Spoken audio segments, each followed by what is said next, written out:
Hi everyone, I'm looking to part 2, so let's continue.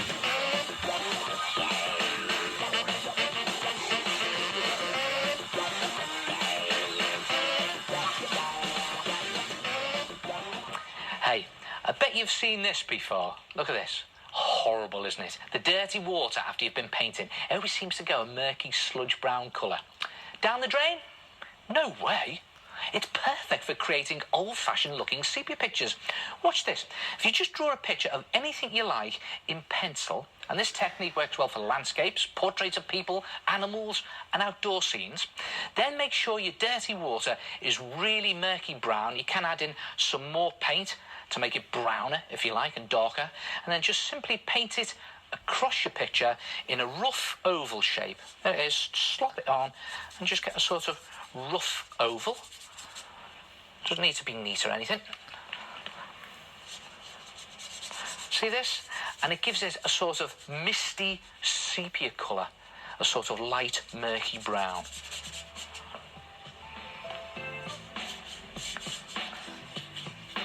Just slopping it on again.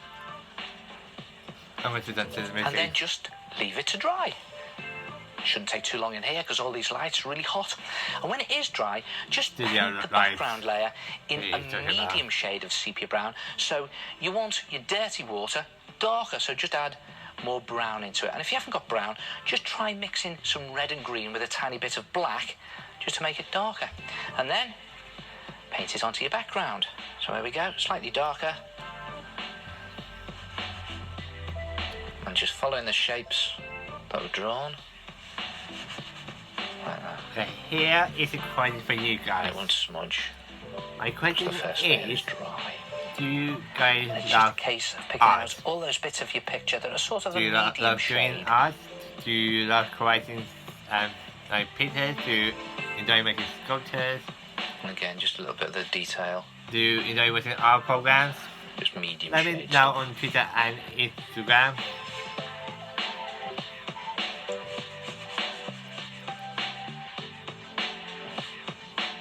A little bit of shadow down there, I think. And again, when you've done that, just leave it to dry. And when that's dry, you need a darker brown for the foreground. And again, just mix more paint with less water this time. Put lots of paint in there. Make it nice and dark, nice rich brown now. It's gone from light dirty brown to a sort of rich brown. And then just paint it on your foreground bits. And this shouldn't be as runny this time. Look at that, there's more paint there.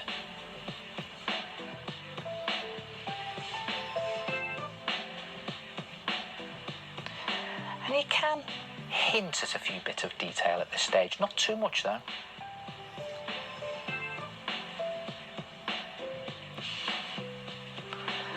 And then when you've done that, leave that one to dry.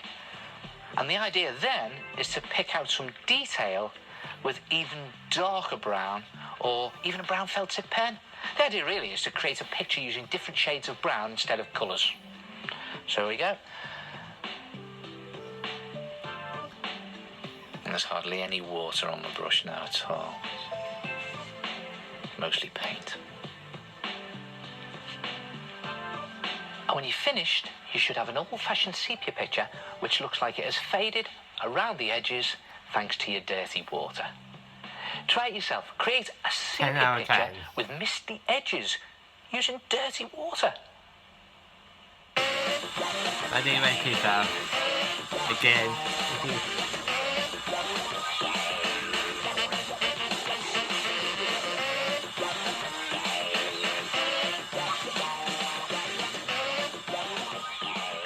Just taking a look at some of the art attacks that you've sent in.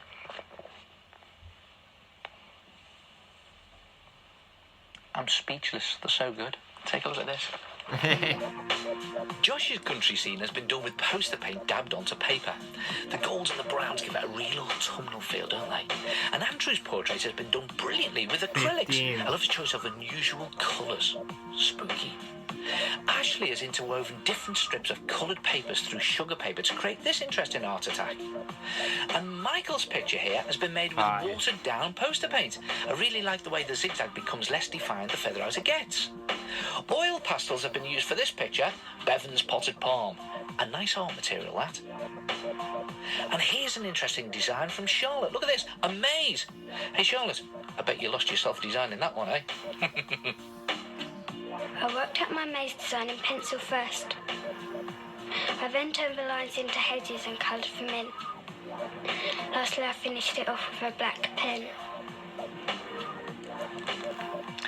Yep, great art attacks. Hey, and that maze has given me an idea, you know. Watch this. First, you need to get hold of some self-hardening clay. Now, you can buy this from most art shops or toy shops or big news agents and stationers, and you need to take a big ball about this size and roll it out flat onto an old tray or board. Now, you need the clay to be about 1 centimetre thick, nice and thick. And when you've done that, you need to design a maze.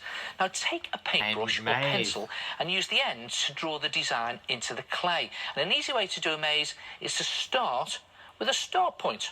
So I'll put that in there like that, and then just do a finish point down here, and then just draw a wiggly line between the two so that it curves here and there.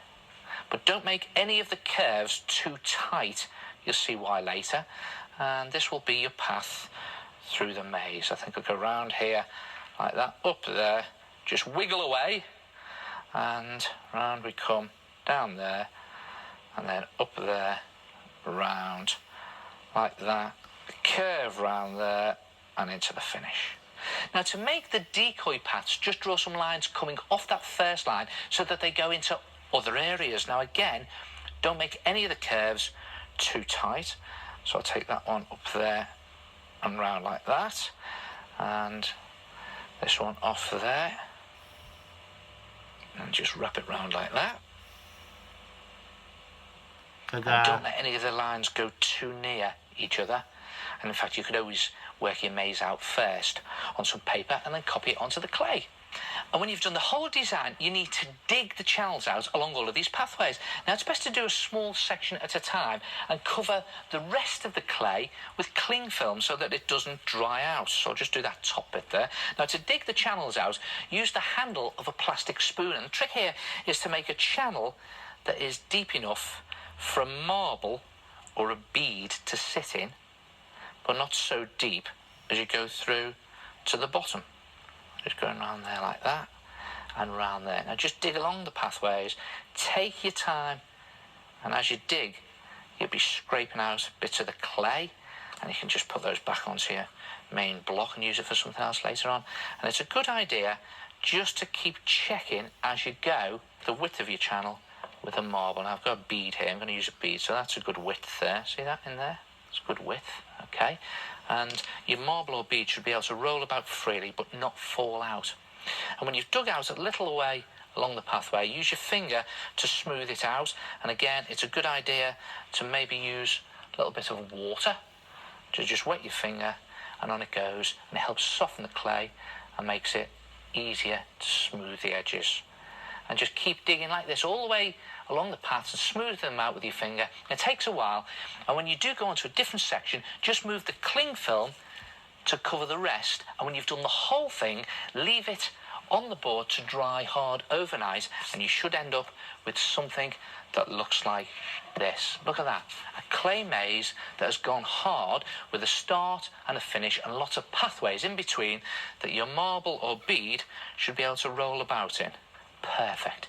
Then you can paint your maze using poster or acrylic paint. Now you can paint it a real hedge maze colour, like dark green in the pathways, look at that, and lighter green on the surface. And I've even painted the start and finish in bright colours so that they stand out. Now, to give it this shiny effect, when the paint is dry, you cover the whole thing in PVA glue. It looks messy to start with, but it gives it this real professional, shiny finish. And you can do any design and colour you like. How about this round one? Look at that, where all the pathways are round. Or how about doing a cobweb one? Wow. Look at this, a Oh, cobweb wow. design. And the great thing is, they're brilliant for playing races with yourself. Just time yourself from start to finish. So off you go. Now, if you've got an hour to spare, you can watch me doing this, because it keeps falling out every time I do it. I'm not so good at it, but challenge yourself. And don't forget, you can check out the website for fact sheets on this and all the other art attacks in the show. Try it yourself, an amazing marble maze. And I'll see you next time. Ta-ra. How you guys enjoy that? And I will see you guys next time with my brand new reaction video. Bye now.